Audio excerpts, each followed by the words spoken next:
Good morning, everyone. Good morning. My name is Jennifer Kingsley, and it's my great pleasure to be the first host this morning to welcome you to today's presentations. I'm a paddler, too. I'm also a writer. I'm the author of one of the books up here, Paddle North, Adventure, Resilience, and Renewal in the Arctic Wild, which is about one of my long trips on the Back River.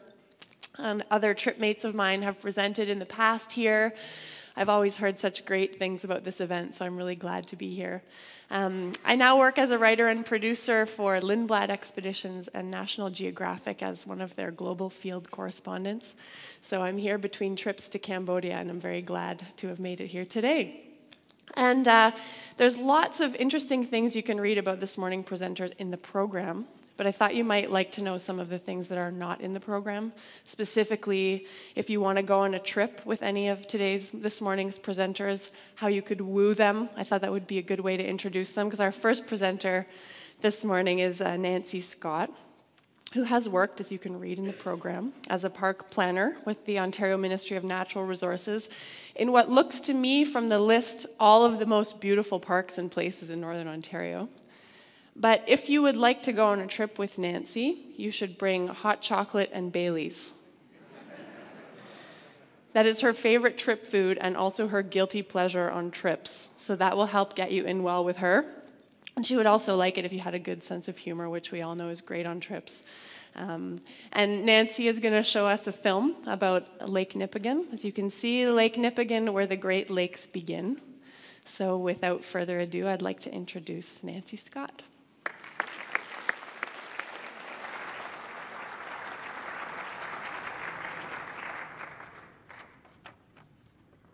Thank you, Jennifer.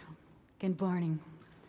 While I was growing up, a certain colleague of my father's in the physics department at the University of Toronto, by the name of George Lusty, used to come to our house and show slides and tell stories of his marvelous Arctic canoe trips. And thus began my fascination with wilderness and lands beyond. So in the spirit of that tradition today, I will be telling you about a place that everyone has likely seen on a map, but very few have visited or know much about. So without further ado, here's that presentation.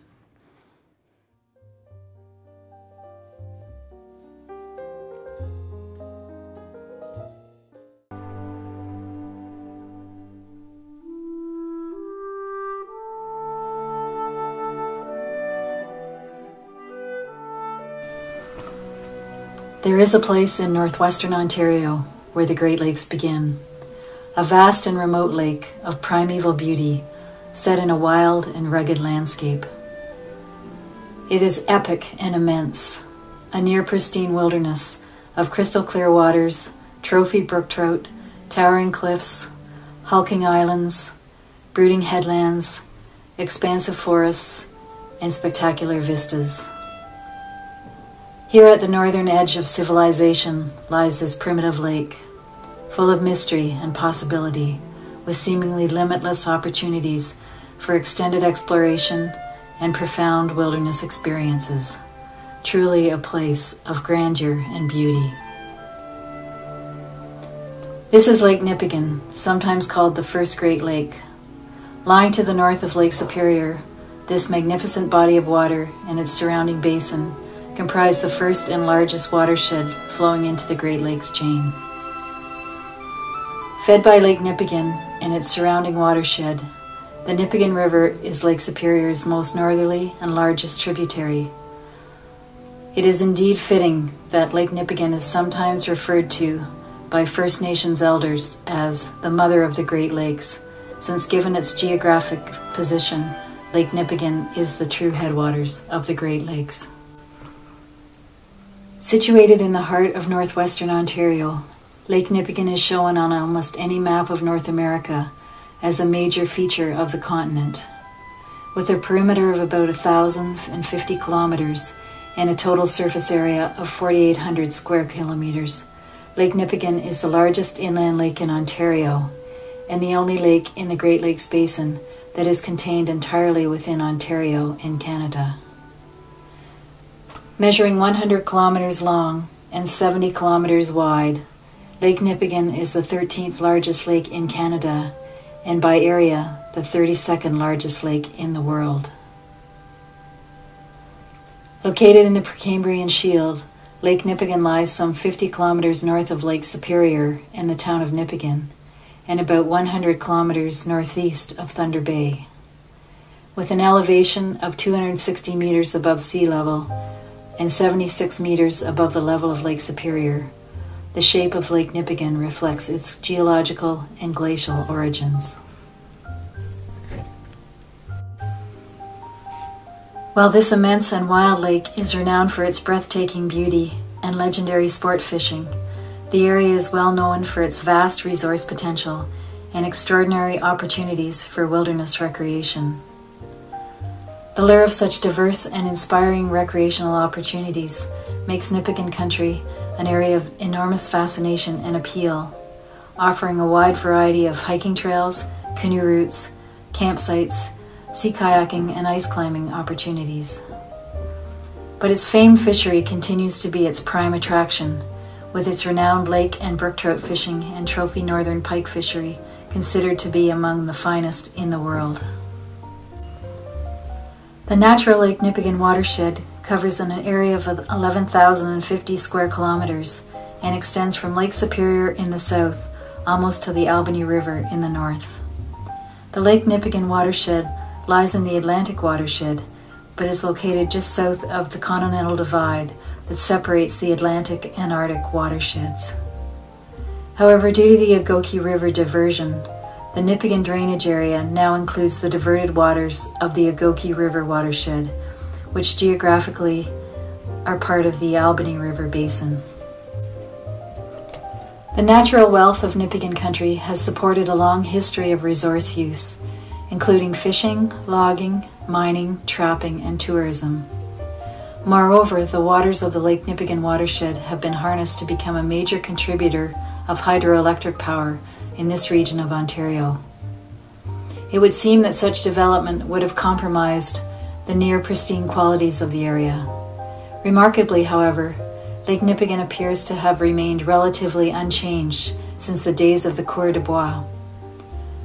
For the most part, it is still wild and remote, and remains one of the least developed water bodies in a road-accessible part of Ontario. Given its long Aboriginal habitation, rich fur trade history, and European exploration, through to the commercial fishing, logging, and mining development in the area, Lake Nipigon has likely seen more activity in bygone years than it does today. Lake Nipigon's rich cultural heritage includes a legacy of numerous archaeological and historic sites. Significant in the prehistory of human culture, the lake has a very extensive Aboriginal history, some of which lives on in pictographs, legends, and native spiritual sites. Lake Nipigon played an important role in the fur trade, and over the centuries, over 25 fur trading posts were established here. Many First Nations still reside in the communities on the lake, including Gull Bay and McDermott. In addition to its significant cultural heritage, the Nipigon watershed has one of the most impressive arrays of geological, landscape, and vegetative assemblages in northwestern Ontario, making it a very special and unique part of the province. Its natural values, both geological and biological, include a wide variety of distinctive and intriguing landforms, wildlife, and plants, some of which are provincially unique and rare. Such significant and sensitive features include its renowned fishery, threatened woodland caribou, rare plants, important bird habitat for bald eagles and pelicans, and intriguing geological and post-glacial landforms. The lake is also significant for its cold, clear, trout-filled waters, an increasingly scarce resource in the world today.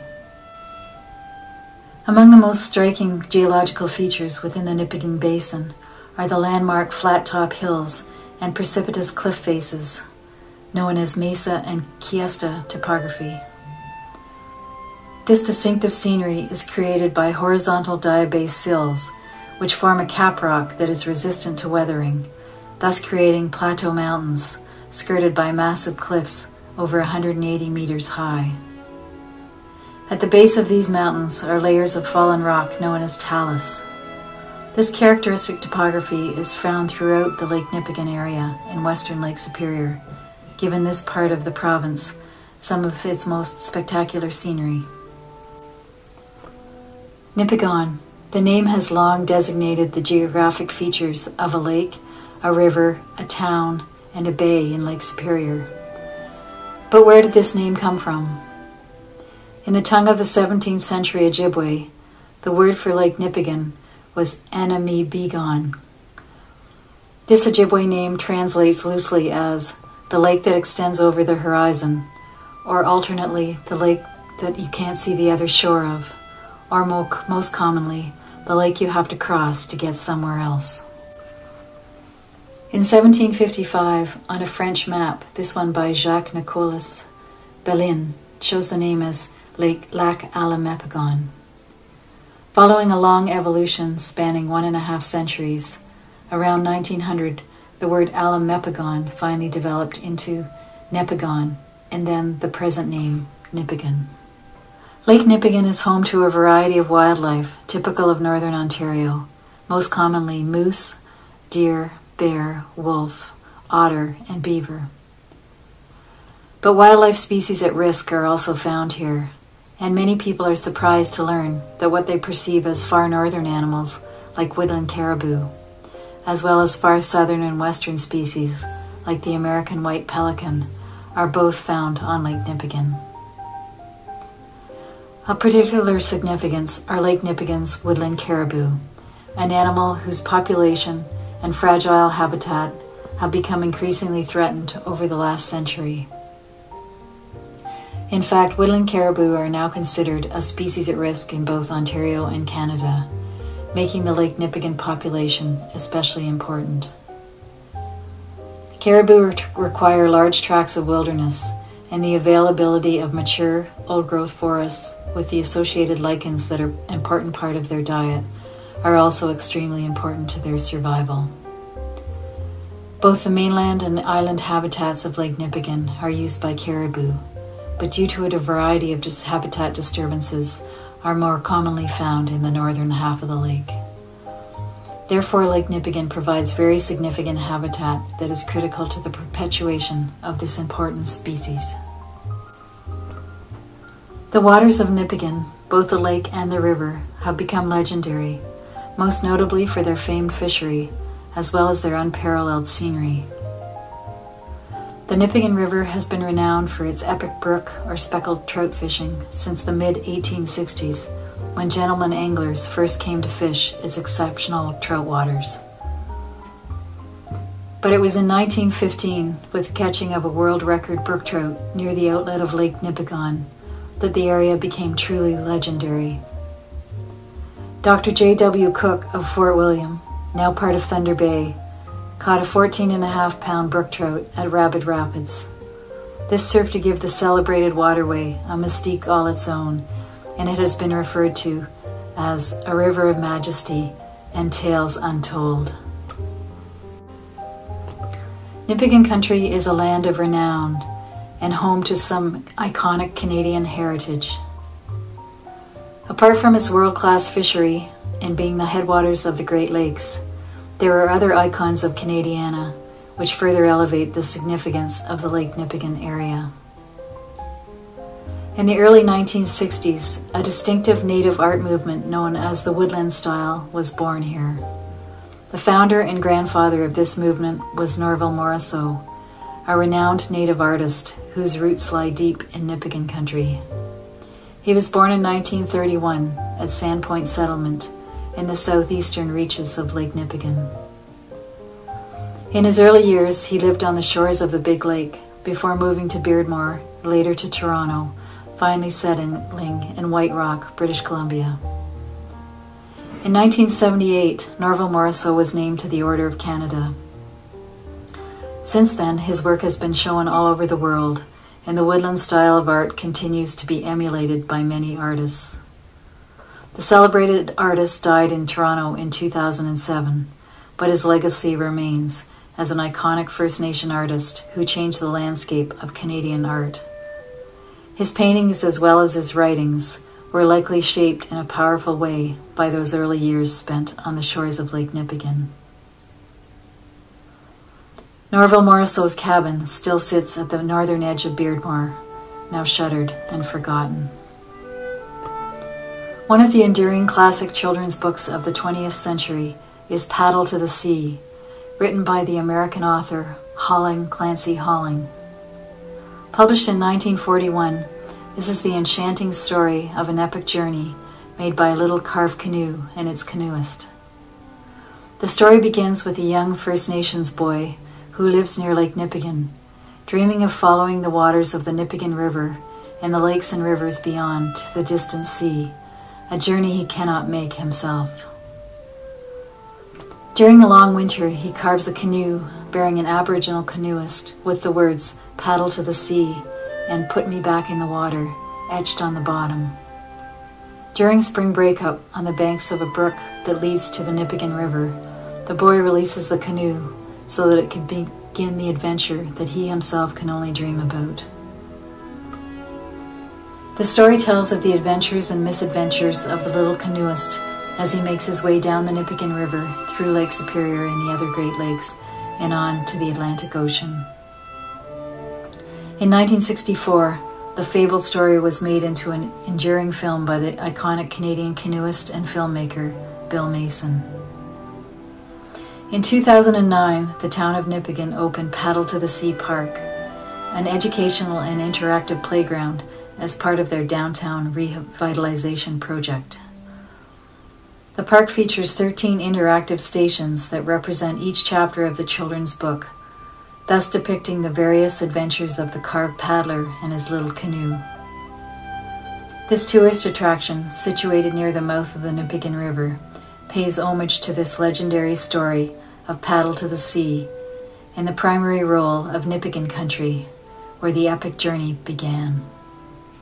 While out on the vast, wild, and usually deserted lake, it is interesting to ponder the types of boats that once traveled here. The fragile birch bark canoes of the First Nations people plied these treacherous waters, and for countless centuries, these were the only watercraft on Lake Nipigon. With the coming of the fur trade, sailing vessels, Mackinaw boats, and bateaux, and eventually steamships became common sights throughout the area. However, it was with the commencement of commercial fishing on Lake Nipigon in 1917 that the most active boating years began. During this time, traffic on the lake was considerable, with sailing ships, steamers, and tugboats pressed into service to join the fishing bonanza of those early boom years. Soon thereafter, the tugs of the forest industry joined them, and for decades towed booms of logs. In the most recent times, commercial fish tugs, charter cruiser boats, and the smaller boats of anglers and recreationists are the primary watercraft on the lake today.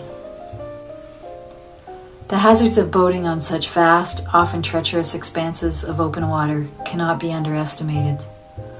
Swells on Lake Nipigon tend to be steep and of short frequency, which can make them more treacherous than the longer, ocean-like swells of larger lakes like Lake Superior. Wind speeds on the lake in the open water season can often exceed 30 kilometers per hour. The unpredictable character of the lake was captured by the late Bernie Schneiders, a geologist based in Thunder Bay, when he wrote, "Lake Nipigon can be a nasty, unpredictable lake when the weather makes her angry. Trust me, you don't want to test her fury. Try to pick calm days and wait out the bad weather." But for the appropriately equipped visitor, Lake Nipigon offers endless scenic beauty and wilderness for boating. Hundreds of islands add diversity to the landscape and act as windbreaks to provide sheltered bays for mooring and camping. It is not surprising that safe navigation on the lake is not always assured. Any boat travel on Lake Nipigon can be hazardous, as exemplified in the sinking of the 26-foot M&R Fisheries vessel in late summer of 2008. 3 fisheries technicians were aboard when a wave smashed through the windshield, swamping the boat, then flipping it over, throwing the occupants into the water. The boat soon sank, leaving the young men to swim more than 3 kilometers distance to a small island where they spent a cold, wet night. A helicopter search that evening discovered their location, and they were rescued without injury early the next morning. Many a paddling enthusiast has eyed Lake Nipigon as the perfect venue for a wilderness canoeing or sea kayaking trip. The remoteness and vastness of the lake can lend itself to a trip of days or weeks in length, and can potentially be a wilderness experience of epic proportions. The canoeist and historian Eric Morse once said of large lakes, "The features of big lake travel, the vastness, the potential power of big waves and high winds, are guarantees of its solitude." To the unwary paddler, however, the lake is not without its considerable hazards. The immensity of the lake, huge fetches of open water, and large swells can make paddling difficult. It is only the very experienced paddlers with advanced and appropriate skills, and those who don't mind landing and camping in less than ideal conditions, who should attempt to paddle this wild lake. Caution remains paramount. Lake Nipigon has few rock outcrops, and open areas suitable for camping are often difficult to find. The Ministry of Natural Resources in Nipigon District has produced a very useful map showing the location of campsites and the distance between these sites. However, the fact remains that the campsites shown may not always be accessible due to high water levels or adverse wind conditions. One paddling group who recently traveled the lake adopted the adage, "Start looking for a campsite around 2 p.m. and take the first one you find. Hopefully then by 7 p.m. you will have found a place to camp for the night." But for the well-equipped, cautious, and savvy paddler, Lake Nipigon has special appeal and is a truly wondrous place. In a 2004 issue of the Tripper's Log, paddler Hal Bowen summed up their canoe trip in the northwest reaches of the lake as follows. "Lake Nipigon is wild and remote, with no people. We saw no one fishing, no kayaks, no sailboats, and no campsites, and it is very beautiful. The enormous scenic sweeps allow unbridled wind to harass the canoeist. As on Superior, one can lose days to the wind. But we hope it does not become popular. Its wilderness is its treasure." The following cautionary tale about paddling on Lake Nipigon is told by Susan Hall of Sault Ste. Marie. In July of 2007, a group of 4 paddlers from Sault Ste. Marie, including my husband, my brother-in-law, my best friend, and I, set out on a 2-week sea kayaking trip to explore the northern part of Lake Nipigon. We had heard that the lake was a smaller version of Lake Superior, which had earned our great respect after more than 25 years of coastal paddling there. A week and a half into the trip, sunny warm days, relatively calm winds and seas, and daily swimming in warm water had lulled us into a false sense of security. It had also brought us to a precarious point on the east side of Shakespeare Island, facing a 10-kilometer crossing to return to our starting point at Poplar Point on Lake Nipigon's east shore. Hindsight being 20/20, the mounting wind and seas should have had us sitting tight and waiting for calm weather. Instead, sunshine and our reasoning that a tailwind would push us to our destination lured us into a 2-hour battle with 4 to 5 meter monster waves coming from 2 directions in a treacherous cross sea. About half a kilometer offshore from Shakespeare Island and heading east towards the mainland, it was apparent there was no turning back. We were forced ahead on monumental following seas, and it was all we could do to constantly paddle to keep our boats straight. It was impossible to do more than just ride the wave to the crest, pitch over the top, then slide down the other side, with the bow of the sea kayak burying more than a meter into the wave ahead. Halfway across to the mainland, the situation worsened still, as the skies darkened and the howling winds began to blow the tops off the huge whitecaps. With the constant need to brace and steer, there was little time to check how the others were doing. The multi-directional waves would set your boat down 10 meters away in any direction, making it impossible to stay close together for fear of a collision. Any kind of rescue would have been impossible. We live to tell the tale. The memory of our folly and our brush with disaster is still very vivid, even a few years later. Lessons learned: never paddle into such adverse conditions unless it is an emergency, and never let time constraints affect your decisions. We thank the spirits of Lake Nipigon for guiding our little boats to safety and for showing us pelicans, eagles, caribou, and all the beauty of its magnificent wilderness. With long winters and considerable snowfall, the Lake Nipigon area is conducive to a variety of winter activities, including snowshoeing, cross-country skiing, snowmobiling, dog sledding, and ice climbing. The sport of ice climbing, a very popular winter activity in the area, involves scaling ice formations on cliff faces, usually on frozen waterfalls. Nipigon country has become internationally recognized for this recreational sport, and some say it now ranks as one of the top 6 ice climbing sites in the world. The Pichatuabig Palisades, the spectacular cliffs at Orient Bay, in the extreme southeast Lake Nipigon, are the primary venue for this sport. The frozen waterfalls and ice-drenched cliffs make perfect ice climbing sites, ranging from 10 to 15 meters in width and averaging 20 to 177 meters in height. With their easily accessible site adjacent to the Trans-Canada Highway 11, these cliffs have become a mecca for this activity.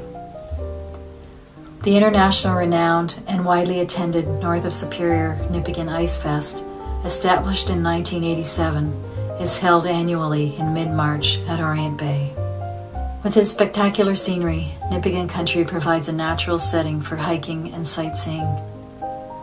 Both the municipality of Greenstone and the township of Nipigon have developed trails in the vicinity of Lake Nipigon and the Nipigon River.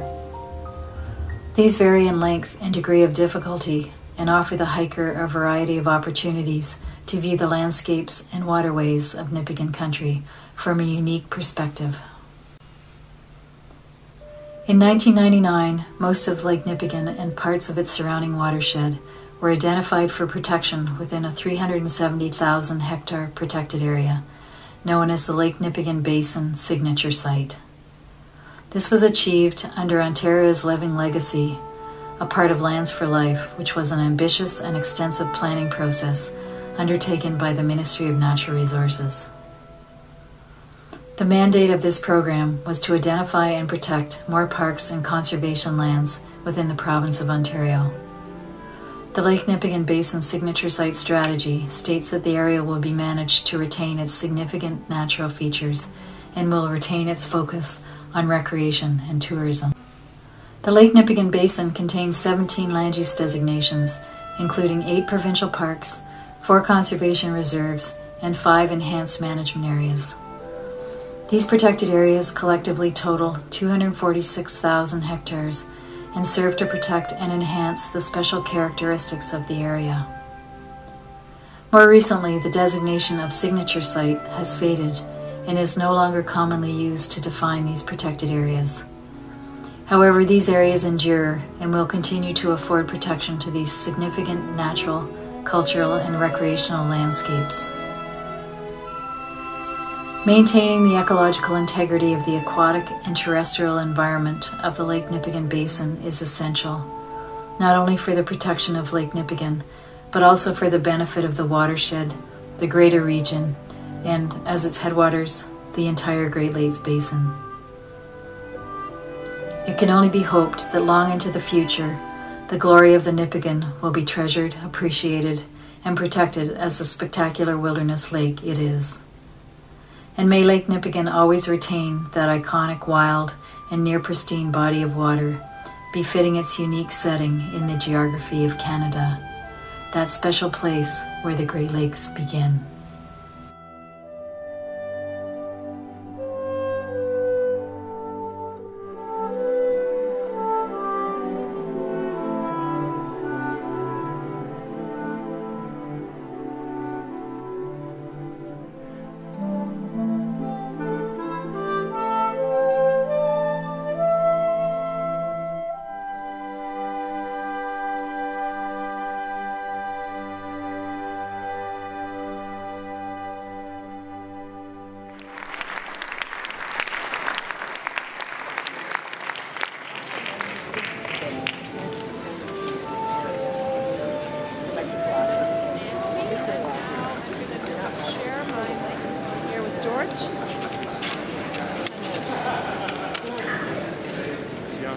just very brief. I don't want to take very many. I don't want to touch it. My speaker was really, really special. I've known her when she was young and so on, and I thank you, and I thank you. Wonder, and we'll keep doing this. Please, thank you. And let's keep doing this. This is the first of about, was it 7? So we keep going. Yes. Thank you, thank you. Good night. Good. Thank you very much to Nancy.